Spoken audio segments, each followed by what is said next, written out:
세상 염려와 주님 사이의 경쟁. 마태복음 6장 25절. 목숨을 위해 무엇을 먹을까, 무엇을 마실까, 몸을 위해 무엇을 입을까 염려하지 말라. 목숨이 음식보다 중하지 아니하며 몸이 의복보다 중하지 아니하냐. 성경은 이 세상의 염려, 부의 유혹, 다른 여러 정욕은 하나님께서 우리 안에 넣으신 것을 질식시키신다는 것 사실을 끊임없이 경고합니다. 물론 이 세상에 살면서 밀물처럼 밀려오는 이런 것들로부터 결코 완전하게 자유하지는 못합니다. 비록 옷과 음식의 문제는 아니더라도 돈, 친구, 인생의 여러 다른 어려움의 문제가 우리에게 끊임없이 밀려올 것입니다. 우리가 성령으로 대항해 높은 방패막을 쌓지 않으면 이러한 것들은 홍수처럼 우리 안에 들어올 것입니다. 목숨을 위해 염려하지 말라. 오직 한 가지만 생각하라고 주께서 말씀하십니다. 그 한 가지는 주님과 나의 관계입니다. 상식적으로는 크게 외칩니다. 말도 안 돼. 어떻게 살아가야 할지 고민해야 해. 내가 무엇을 먹고 마실지 걱정해야 해. 그러나 주님은 그러면 안 된다고 하십니다. 주님께서 우리의 특별한 상황을 다 이해하지 못하신다고 오해하지 마십시오. 예수 그리스도께서는 우리가 아는 것보다 우리의 상황을 훨씬 더 잘 아십니다.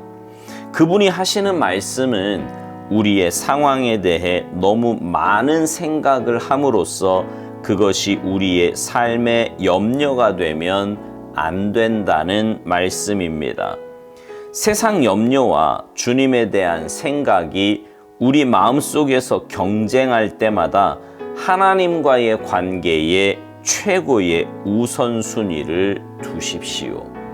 한날의 괴로움은 그날로 족하니라. 마태복음 6장 34절.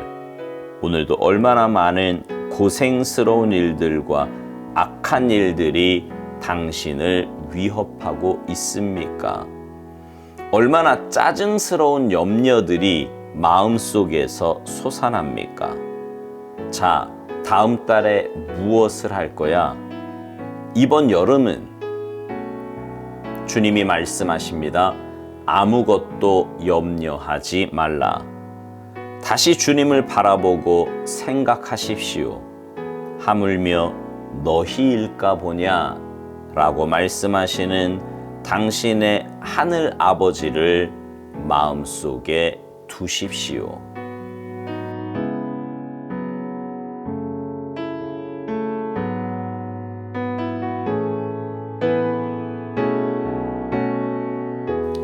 하나님의 자녀가 된 것을요, 거듭났다고 표현합니다. 우리의 영혼이 새 생명을 얻게 되었다는 말이고요, 다시 태어났다는 말이에요. 우리가 태어나면 잘 먹고 잘 자고 잘 싸야 하듯이 우리의 영혼도 그렇습니다. 다시 태어난 영혼은 하나님의 말씀으로 잘 먹어야 돼요.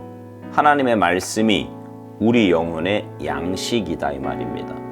근데 그 하나님의 말씀이 우리 영혼의 양식이 되지 못하는 것은 세상의 염려, 부의 유혹, 다른 정욕 때문이라고 오스왈드 목사님은 말합니다. 그런 것들이 하나님께서 우리 안에 넣으신 것들을 질식시킨다고요. 우리는 살면서요, 먹고 사는 문제 때문에 정말 많이 고민합니다. 또 마땅히 그래야지요. 근데 주님은 그렇게 하지 말라고 말씀하세요. 자, 그러면 생각해 봅시다. 주님은 하지 말라고 하시고 세상은 해야 한다고 말해요. 누가 맞는 말이에요? 이건 에덴 동산에서부터 있었던 일입니다. 하나님은 선악과 따먹지 말라 하셨어요. 그거 먹으면 죽는다 하셨단 말입니다. 근데 악한 원수 마귀는요, 먹어도 된대요. 안 죽는다고, 하나님처럼 된다고 말합니다. 그러면 누구 말을 믿어야 되는 거예요?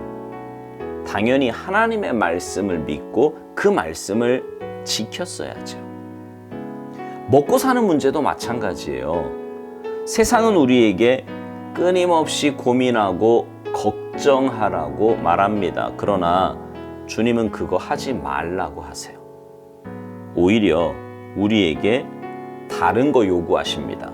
바로 주님과의 관계지요.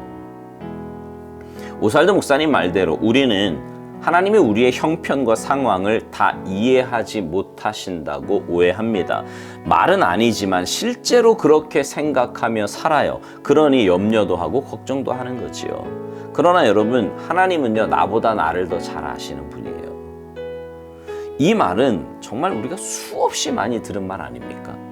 그런데 안 믿어지는 거죠. 그러면 반대로 염려하면 뭐가 바뀌나요? 생각을 많이 하면 형편이 나아집니까? 아니에요. 오히려 에너지만 떨어지고요, 집중력만 떨어질 뿐입니다.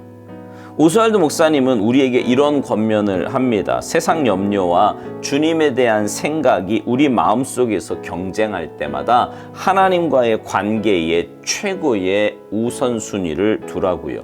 그렇습니다. 우리가 날마다 점검하며 우선순위에 두어야 할 것은 하나님과의 관계입니다. 관계. 사실 여기에 더 마음을 쏟아야 돼요. 하나님이 정말 내 생사화복을 주관하시는 분이라는 것을 믿는다면 말이죠. 만약 그렇게 하고 있지 않다면, 그러니까 내가 먹고 사는 문제, 세상 일, 여기에 더 관심을 쏟아붓고 있다면 그것이 내 마음을 더 많이 차지하고 있는 겁니다. 그것이 우리의 인생의 해답이 절대로 아닌데 말이죠. 여러분, 악한 원수 마귀는 끊임없이 내 생각에 염려, 근심, 걱정을 집어넣으려고 할 겁니다. 그럴 때 오히려 주님의 말씀을 암송하며 묵상하십시오. 아무것도 염려하지 말고 다만 모든 일에 기도와 간구로 너희 구할 것을 하나님께 아뢰라. 그리하면 모든 지각에 뛰어난 하나님의 평강이 그리스도 예수 안에서 너희의 마음과 생각을 지키시리라. 빌립보서 2장에 나오는 말씀이잖아요. 말씀을 암송하며 주님의 십자가를 바라보며 믿음의 반응을 하십시오. 그러면 하나님께서 여러분의 마음을 지키실 뿐만 아니라 가장 선한 열매도 맺게 하실 것입니다. 기억하세요. 염려한다고 키가 자라지 않아요. 염려한다고 문제가 해결되지도 않습니다. 오직 주님만이 내 인생의 해답이십니다. 오직 주님만이 내 삶에 참된 평안과 기쁨을 주시는 분이십니다. 바라기는 우리의 아버지 되시는 하나님께 여러분의 삶을 온전히 맡기셔서 하나님께로부터 오는 참된 평안과 기쁨 가운데 살아가시기를 주님의 이름으로 축복합니다. 아멘.